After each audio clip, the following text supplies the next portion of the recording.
this cult following. Your videos are so good and they're so authentic, and I don't know, there's something about it that's just really appealing to me, and I would think that it would be to others too, but you don't I don't know. I don't know. I really appreciate it. Yeah, yeah, yeah. Well, I'm not trying to do that. Maybe if that's supposed to happen, it'll happen in the right timing. yeah, Yeah. absolutely. I've watched Oh, your content and I love what you're doing. I love thank you. it. Today, where we have those cringy, like, fur babies and pet parents and all of that kind of stuff that just makes me Yeah. crazy. I Mhm. love to see somebody who's actually treating a dog like a dog. Yeah. So tell me how all of this came about. How did it start? I want to hear all about it. Oh, yeah, sure. So basically, I've always loved animals. always loved. I was always really. It comes down to I am like these dogs because I didn't fit into the classroom. And so if you really want to go back, I see myself in them. And so when we're saying sit down, why can't you sit down? Why can't you behave? I see them like yearning for life. And Mhm. and they have energy, and we view it as, oh, that's a bad thing. And I see them, and I'm like, your energy is not a bad thing. It's okay that you want to live life. And because I feel like I see myself in them when we're trying to train them. And when really the answer is we could just go and fulfill them, and then we could ask what we want after that once we have the relationship. But so to go far back, it starts with who I was as a kid because I always never really fit in. But to get more specific, I always loved National Geographic, and then I loved the Crocodile Hunter, and sadly he passed away. But I just Steve. love, Oh, yeah, I loved him too. yeah. I'm sure his family, you could feel the pain and just people around him. Big soul, big spirit. And then Caesar Milan came, and I was just totally obsessed with Caesar Milan. And I was living in college with at the time. Yeah, like 2006, 7. I was living in college. I had one dog who wasn't really like my soul dog. But anyway, so I was obsessed with dogs basically. Then I was living with a lot of guys. I got Layla, who's actually 17 years old, still here with me. She's 17 tomorrow. And What kind of dog is Layla? she's a pit bull. I'd be happy to, but I'll Yeah, show go ahead. Let's see you. her. Oh, And she's still happy. 7. Wow. She's still happy. Yeah, basically, I was running around like Caesar Milan, trying to be Caesar Milan with. I had my two dogs, and we had a housemate with a third dog, so I had three black pit bulls, and they were having some problems with aggression. But after school, I graduated in 2009, and the economy was really bad, and I was trying to get a job, but I didn't really know what I wanted to do, and I didn't seem to fit into the corporate world. And to get a job, you really had to be really specific and really hone in on something. And you could do it, but if you're just, hey, I want a job, it's not going to happen at that time. And the idea just kept coming into my mind to start this dog hiking business. And so I did. And I was like, if it doesn't work, I'll put it on my resume. And then the rest, I just had these visions in my mind of what it could be and what I wanted it to be. And it's finally that. And it's taken a long time and a lot of mistakes. It's a lot harder, I think, when you start out than what you expect it to be. Yeah. Sure. I think a lot of people get into the pet industry and they think it's just going to be playing with puppies all day. And they don't Yeah. realize, and that's part of the reason I wanted to do this podcast is to help the people who think that they want to work with dogs or cats or animals or whatever, and they hop in without really realizing, wow, it's a very emotional industry with a very narrow margin for error. Yeah. And you just have to, it's a lot of stress that's involved in that, a lot of Yes. stress. So Yeah. tell me, how do you handle all of the clients, and what does your whole business picture look like? How do you Yeah. get your clients? How do you keep your clients? How do you keep everybody happy and do all of the hiking and everything yourself? Because it sounds like you do it all.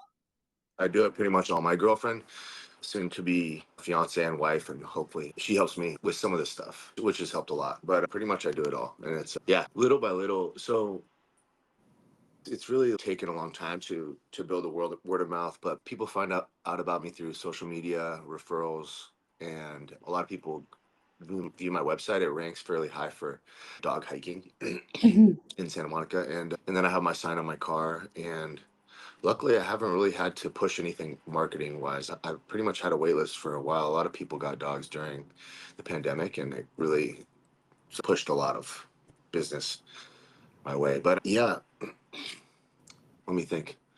To me, it's just how I live now. It's like everything I do is pretty much all day to the dogs. So I haven't compartmentalized it. But so basically around right when we get off around 10:30, I'll start the hikes. Usually I'll start maybe a little bit earlier, but the hiking is one part and then the business is another part. But Yeah. the focus has to be the dogs because really the core of everything, where everything comes from, whether I'm posting videos or it's word of mouth or I'm doing anything, if the core of it is not right, then everything else is going to be not right. And so it really comes down to the experience with the dogs. And at the moment, I'm on private land, which has been amazing. So I've been able to, we could stay longer. I could have less. There's no chance we're going to run into people or dogs. Really give them like usually almost a 3 hour experience every time. And really, it takes a lot of energy because I've it's, watched it. Yes. I don't yeah, know how you keep up. There have to be 20 dogs in that pack. yeah, yeah, I decent amount of days, 18, 19, 20 sometimes. Yeah. It's really very impressive that you keep up with all of them and you're not Yeah. totally panicked. Like, where's Leo?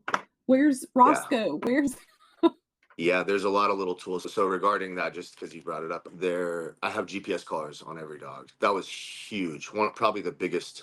So software has made just a few things. Really, the trackers were huge. Probably the biggest thing in terms of the operational helping with that because I and literally can look. alleviating stress? Yeah. Oh yes. Oh my gosh.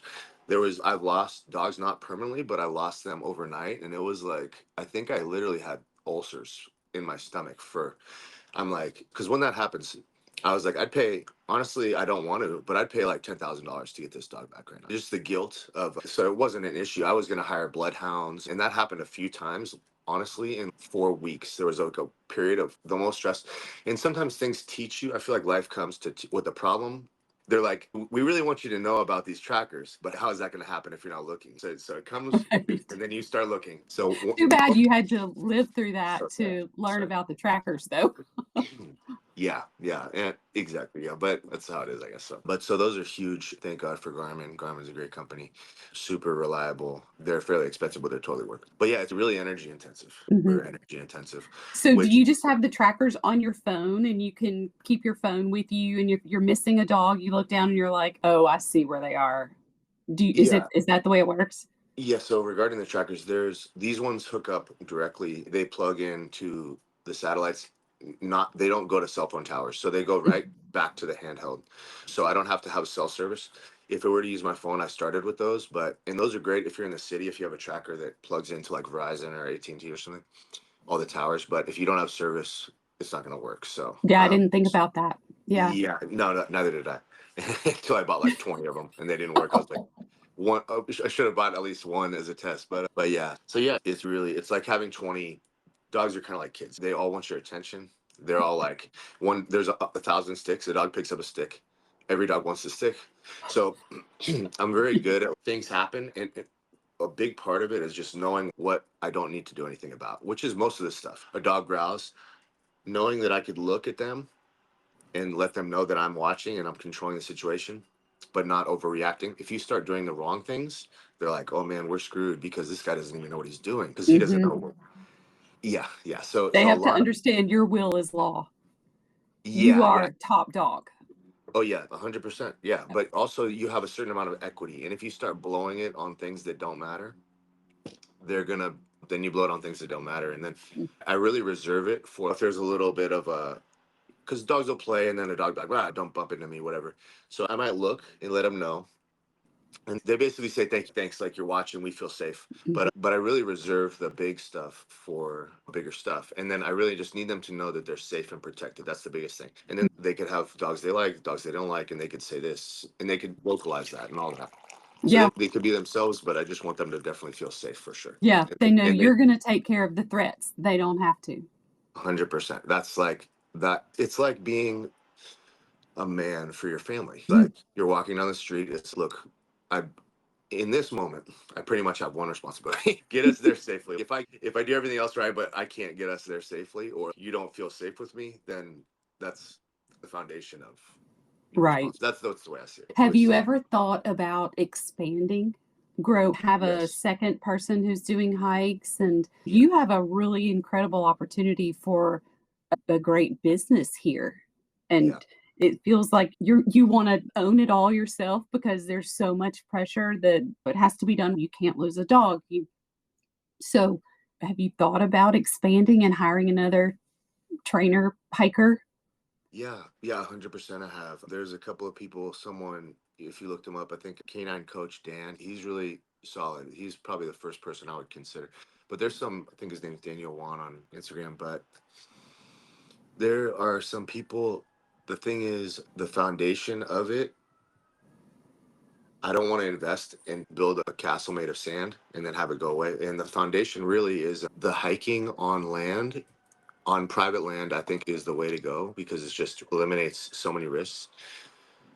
But it's got to be the right zoning. Otherwise, it potentially to really build something big and the finding the right zoning locally is fairly difficult for that. Zoning for Really? dog, You have to be zoned appropriately to hike dogs through if private it's land? commercial, technically, that's why it's a bit of a gray area because could you do it on a small scale? Yes, but could you do it? And then so if I bring on people, first of all, it'd be a big investment, but in the long run, big investments can pay off. Mhm. But if I put a big investment into something and then the whole thing, if it got me in trouble and shut down my operation, that would just be so not worth it. It's not even close to Yeah. being. And so it would really be, there's a lot of zoning that's appropriate out in Santa Clarita, which is where Cesar Millan's place is. There's a lot of dog Mhm. places out there. Oh man, that would be the dream. The problem is Santa Clarita is like in ovens. Oh, In the not good. summer, Yeah. I personally don't do well in the heat. Heat stroke is one of those things that's really super deadly for dogs. Yeah. We're in Mississippi. I Okay. I get and we have a dog business here. Okay. Yeah, we have to be careful. Yeah. And it could be done in the long term. In the short term, I'm trying to secure myself and secure my business and get a bit more, not put everything into the business. I kind of want to circle back, to tell you the truth, maybe 10 years later in life. And Mhm. really, once my first order of business is right now preparing for a family, to tell you the truth, making sure that my everything's going so well. I don't want to overextend and have it crash when I already have so much going on. I know all the things that could go wrong. And it's for a lot of people, I think a lot of people, to tell you the truth, would quit. So I would train them and then they'd be like, I'm going to quit. And so I really want to make sure I have a foundational place in terms of the land to build on. And then we could really start compartmentalizing it. And just financially, with the situation I'm doing right now is working so well for so many dogs that I think I'd rather in the future, once I've invested in assets really right now, in the future, I think I could get myself set up so that it makes sense. I'm because really, to tell you the truth, I had to start understanding real estate because my dream was always to have this place like this Atlantis, this like amazing Mhm. dog world, basically. And I was just a little kid who didn't know anything, basically. 23-year-old, I don't know, you don't know how to make a dream come true. Little by little, you learn. And part of my learning was like, I don't understand real estate. I need to understand real estate financing, how to pay it off, how to, and then I became aware that I might need to build something out, use this to build, to take anything I'm able to do, work as hard as I can, turn it into put it into other assets, basically let those grow, and then Mhm. maybe in 10 to 15 years I could do a big play. I Mhm. could really, my dream and my girlfriend's dream is really to become able to almost retire, get to that point, but then really step on the gas, but it would, and then like basically come back, have a big place, and really incorporate saving dogs and like a spiritual, like I do feel like there's a big spiritual, maybe you liked my Instagram partially because I think you can tell when people are like this or not, but I was really like, God, like I will, there's been times when I was like, I don't know if I could do this. And I was basically like, what would be the highest version of my, that's really where a lot of my energy and attention goes, is like a spiritual mission. So we could talk about all the things in the core of, but the core of it is really honestly a spiritual mission. Like I see these dogs as my responsibility, these souls, and I want to like create these amazing experiences for them and then broadcast that out to help people. There's a lot of people with mental health issues, and there's a lot of people who are just really, when the stress is so high, which it really is for a lot of Mhm. people, you don't even have to have a mental health issue to have a mental health issue. No, you're exactly right. People who have never suffered from mental health issues in the past now are feeling anxious and worried and sad, and yeah, I totally get it. Yeah. Yeah. And so, yeah, so I'm Well, bouncing all around, but I think we might come back because it's not like what I'm doing, what I can make money, extra money and be okay if I really push myself. But it's in terms of growing as a business and having the business make enough money to like level up to new land, it needs to come in a roundabout way to really have it done properly. Because it's not like a high, if you're doing it properly, in my opinion, it's not like a high income business. Whereas like less labor intensive things like daycare could be super lucrative, but it's just in my mind, it's not what they want to do and stuff. yeah, I know. I think if I was a dog, I'd rather be running around outside hiking in the mountains in California than in a Yeah, concrete room with a bunch of other dogs for yeah, sure. yeah. Yeah. So how do you handle like your I'm sure you have the owners fill out some kind of liability release and all of that kind of stuff. How do you handle all of the stuff that you don't want to have to do? All that paperwork and all that Yeah, kind of stuff. You want to be outside with the dogs. yeah, that's a great question. Yeah, yeah. There's a release of liability right when they sign up. Would that hold up in court? Probably not.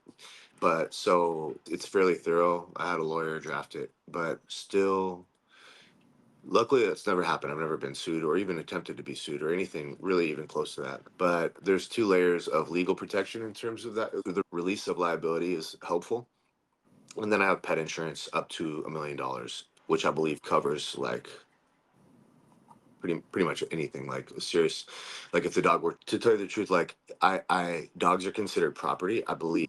I Yeah. want to double check, but so if the worst thing happened to a dog, which like God forbid I would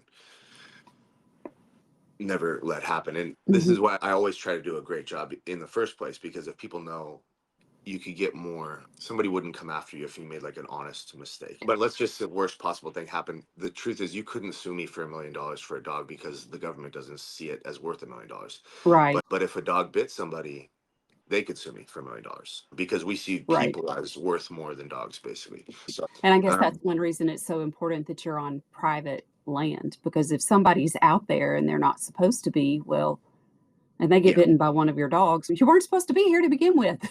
yeah, I want to always stack up layers of protection. So that's the way I see it. But luckily, it's not been an issue. Yeah. So, Yeah. Do you only do your hikes on private land? You only do it right, that one area? right now, yeah, yeah. If you were to be starting in my business, in my like line of work, like the hikes, finding places to hike is extremely important. It's like before this, I would always have my eye out for fire roads and places. Probably it's a lot easier out in, you said Mississippi. Mhm. Yeah, Mississippi. yeah. I could be wrong, but it's probably maybe easier. I'm not sure how much of it is private and how much is public and or privately owned, but they're just owned by some like a corporation. But out here, it's pretty difficult to find places in Malibu and Santa Monica. So that was a huge thing. Me and another guy that I met, we would always run into each other because we're always looking on the maps and finding the same thing. And but that was huge. So the private land is now really huge. That was a piece I was like praying for, dreaming about, and it's come. And yeah, so Do you have to pay rent to yeah, use it? yeah, Okay. yeah. 3,000 is what I'm paying. Yeah, so it's you can't just jump into it. You have to have enough business.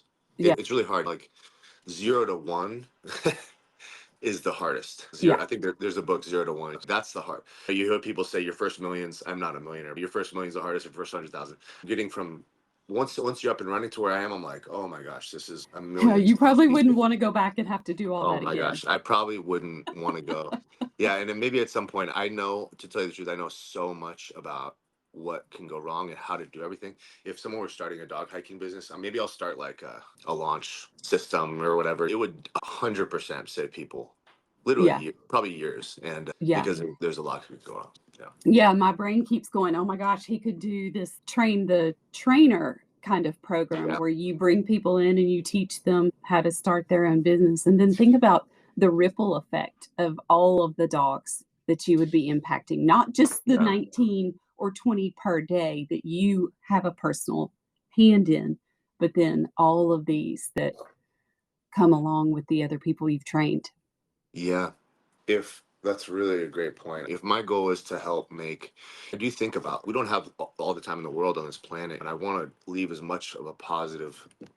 there- There's, I want to leave. There's enough negative. There's enough negative. I don't want to be about that, and especially at the time of my death, I want to have be at peace, be having been a strong person, nothing weak about it, but be a good person, Yeah. and so I want to have done, yeah, like what you're saying. To tell you the truth, my time is, it's like the classic problem. Once I start to step back from the hikes, I could do all these things. And so it's like the classic problem. Are you in the business or working on the business? Right now I've worked on the business, jump out, make sure the business is right. But luckily the business is all, I set it all up. Now what I'm doing is just jumping into the business and just stepping on the gas, and I'm able to do what I'm doing. And I think part of it is fear, because once I start to step back from that, I'd really like to have a place and have it more set up Yeah. and do these things later, because I don't know, that's my instinct. But when people come out as a guru a little too early, maybe it's not, and not that I'd be a guru, but a teacher a little too early. And sometimes you can learn a lot. I haven't done that, taken that path, so I can't really speak on it. But I'm Mhm. hesitant to step back until I'm more established, and then I'd love to. Yeah, and I You've think been I have. doing this a long time, I've though, been doing like it a long time. 14 years, 15 years. Yeah. To tell you the truth, I think I have some mental blocks. I'm stuck in that solopreneur. Mhm. You want control of everything. I need That to. is a huge step to Yeah. go from solopreneur to all of a sudden training other people on how to do their own businesses. That's yeah, it's Yeah. a totally different ball game at that point. Yeah, and But I wonder how I'd set it up, but I've thought about that. And what do you see are the yeah, bottlenecks in your business? What is it that's stopping you from having exactly what you want? that's a great question. That's a great question. I should probably be thinking about that more often. For instance, this land in Malibu, I don't want to give exact locations or anything, but I could buy this land. So if I had $1 million cash, I could start. And I know exactly which consultant I would speak with. I'd speak with Don Schmitz, who I actually just met. We actually, my girlfriend and I went to a wedding. We were checking out wedding places. We didn't realize we were touring his house. He came out. Sorry, this person is the biggest land use consultant in Malibu. Malibu, you have to deal with the coastal commission. So I've been told a million times when I was coming up, I would just call real estate people. Hey, do you think here's my dream? Everyone's, it's not going to happen. Actually, it already is happening. And everybody's going to say, I learned that like early on, people just say no, but Yeah, they don't want to deal with you. Yeah, yeah, they don't want to do it. They're like, are you buying this land or not? You're 25, you're not. Okay, you can't do it. yeah. So I would call him. The process would take about 10 years to get something legitimate approved in Malibu, or I could start shopping in maybe Calabasas or something. But I need a big giant chunk of land, and it probably need a good amount of so money. In my mind, in my limited mind, with the limited knowledge I have, because I know that I believe I probably have some mental blocks as well about control, because I've worked so hard patching up all the holes, ship to a medium ship that's like functioning, and I know I could run this ship. Say, hey, do you want to go to a bigger ship? There's a 40% chance it will sink. And I'm like, no, I don't. Well, you Not, could always go back to your smaller ship. yeah, Why yeah, couldn't you? yeah, yeah. That would be the big thing. Locking down the land. Right now, what I'd have to do to this land to get it purchased, and also I'd have to build a structure, and which would Mhm. be very difficult. I'd have to get water. Water might be a few $100,000 to get up there. I'd probably have to put in several hundred thousand in addition to the water to get the permits submitted. So I probably need about, for this particular line, I need about 500,000, maybe more, to get the permits submitted. From then, it might be a 5 to 7 year process. At which point they could even say no at that point. What is the hangup about having dogs go hiking on open land? This one is Malibu's.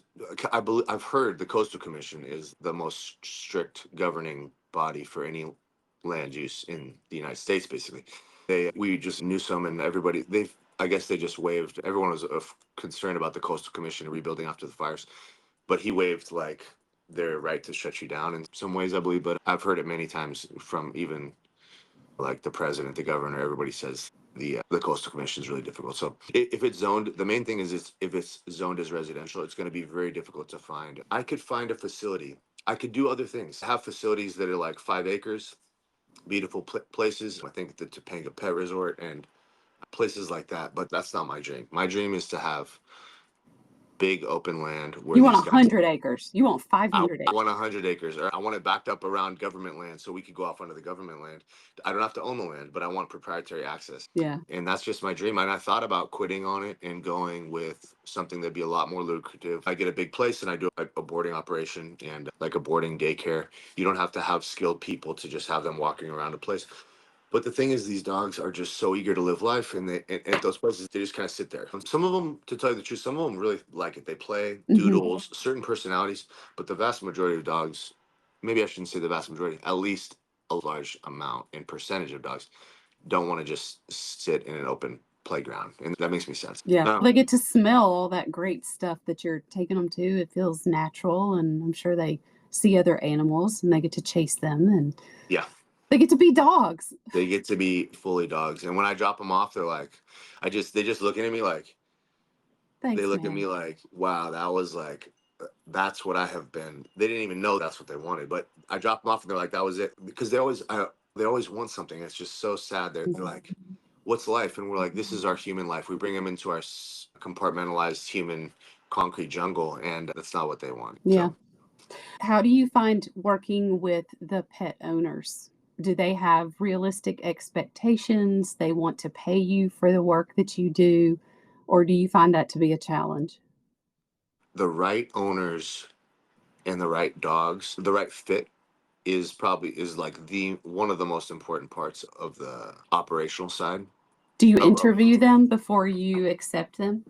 I meet everyone. We have a phone call. So they'll fill out a form. Usually people will fill out a form. And if somebody reaches out, I ask if they could fill out a form. It's on my website, colinspack.com. Just all the basic information, including the release of liability. Then we schedule a call and then we meet in person. What I try to do really is put myself out there enough, like with social media and my website, that people will pre-select. Because not some people don't like me and some people do like me. And so I want to be like, here's who I am. And here's, so that way, if you don't like me, it's, because those are the people you're gonna generally have a problem with. That's like why a corporate Right. world might because these people wouldn't naturally be drawn to each other working together. But with that's the first step is I try to put myself out there authentically so that people can see who I am, so that nobody's surprised. And then we meet, and a huge part of it is I have clients who really love what I do, but their dog's not a great fit, and that's not going to be. I might try it once, but and it always hurts me because I'm like, I know so much appreciate the support you're giving me, and you want your dog to fit in, but if they don't fit in, it's not going to be that great. I'd almost rather have a dog that's really going to thrive, and the owners, yeah, Colin's okay, he's cool, because they're going to see over time, they're going to appreciate me because their dog's going to be like a different dog because Mhm, he or she's going to be mhm. so fulfilled.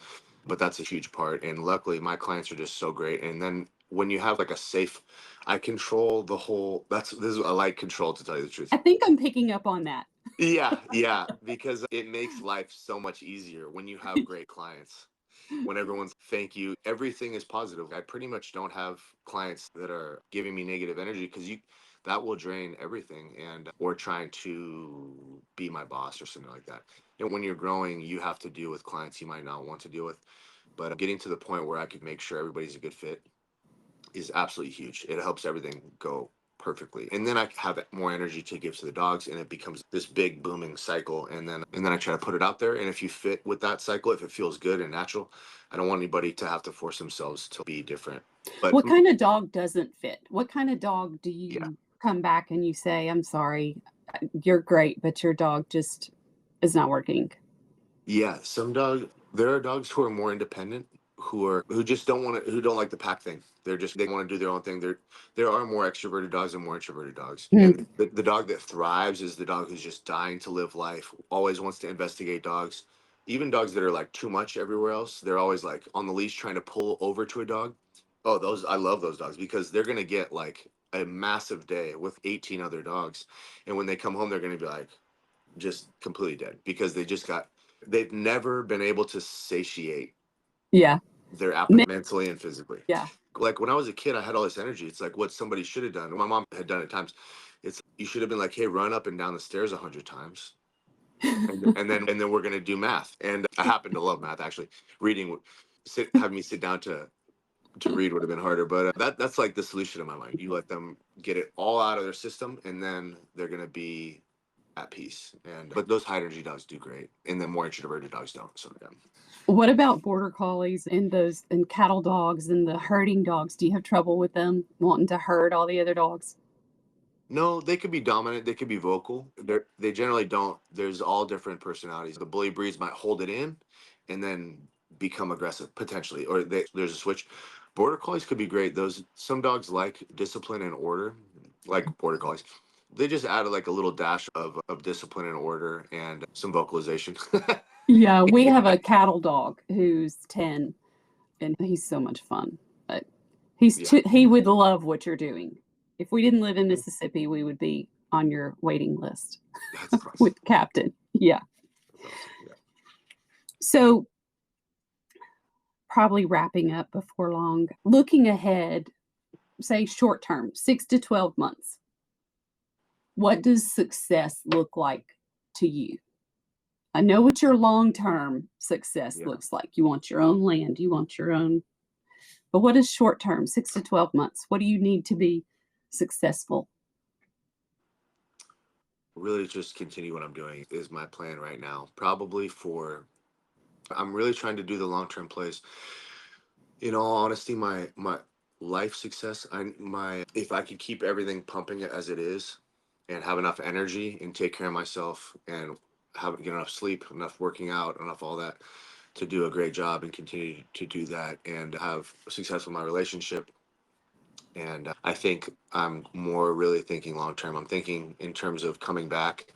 I'm thinking of building a life, getting stable financially to a certain extent, and coming back to do that long term, and then really be able to, because if the thing is, if I'm under financial pressure while I'm trying to build it, the financial part can get in the way of the authentic working with the Yeah. dogs, and I really don't want that to happen. So my dream is right now I know how to make everything work in every way. Like if and I add more value in my opinion. I try to add much more value than I Mhm. take in money, but I can't do what I'm doing forever. I'm like a professional athlete almost. Like my Yes, day. that was actually my next question. Yeah, I can't. And I realized it was a scary thing because I realized, hey, you have a takeoff. If this plane has not taken off and you don't have more, I don't know, you don't get a retirement plan as an entrepreneur like myself. I want to start a family. I want my future wife, Elena, to be able to take more time off. So there's a big pressure and really if my life falls apart, then I can't operate my business at this level either anywhere. Right, So I right. really have to take care of the whole package. And right now, the way I could be wrong, but the way I see it working very smoothly and stably and functionally with no mistakes is by doing this long-term vision where I could maybe accumulate assets slowly, but and reliably and also like responsibly. So I'm not like pushing, doing a Mhm. bad job with the business, and then coming back in a way maybe I could sell something later than push into this dream. But I'm not pushing hard for growth and expansion at the moment, to Mhm. tell you the truth. So What happens when you get sick? You nothing do it changes. anyway? Yeah. So you don't have a stand-in, an apprentice, an No, intern. You every day you're out there, weather six permitting, I guess. 6 days a week, rain or shine. Yeah. Wow. Yeah. Yeah. No, it's yeah. I think I've taken one sick day in 15 years. Yeah. When I like was I could What barely about run. when you wanna go on vacation? You just schedule it and people understand? No hikes this week? Yeah, I don't go on vacation. Yeah, right now that's where I am. What I'll do is I do Saturday hikes also. I will take a Saturday hike off every now and then to Mhm. try to get in like a little three day vacation with my I'm sorry, like really a 2 day vacation with my girlfriend and but little things like that. Yeah, so it's really all on me right now. The reason is because I have a stand-in. The stand-in it would cause more problems than it would solve. Like Yeah. I get what $500 or something, and then I risk damage to everything, like losing dogs, fights, thousands of dollars, and what's the price of losing your reputation? Is so much more than I would get from having somebody watch over. So it's really difficult. It's a high. What I do specifically has taken a long time. Few people can take 20 dogs on a hike and have no problems consistently. And so it's that's the way I see it. But if I were to get more established and have people who are little by little, they're just doing the drop offs and then they come on some hikes, then you just start to pick it up. And then Start if it was, grooming them. sorry, I don't have a more interesting answer. No, I get it. I get it. Yeah, That's a yeah, tough job to be in where you can't ever take a day off. That, that's but I where get it. I get it. This has been so enlightening. I really appreciate you taking the time to talk to me. I know.